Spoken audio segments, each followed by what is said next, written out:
şarkılarıma. Sevgilim suçunu herkes bilecek, bana ettiğini herkes duyacak. Seni Tanrı bile affetmeyecek. Alıştım artık ben sensizliğine, zarar yok alıştım ben hasretine. Seni yapacaklar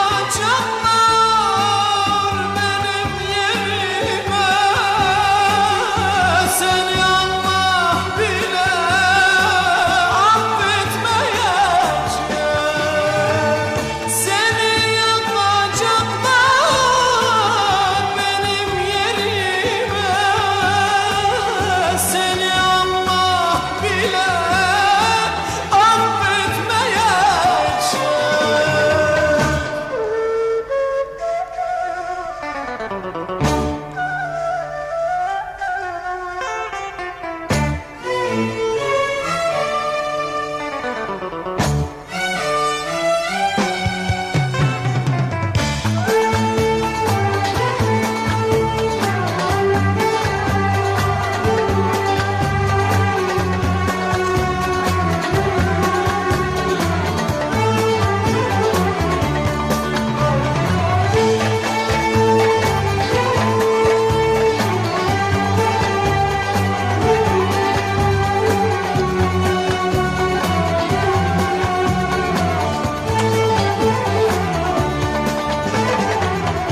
Ah edip başını duvarlara vur, kahrol bir köşede boş hayaller kur.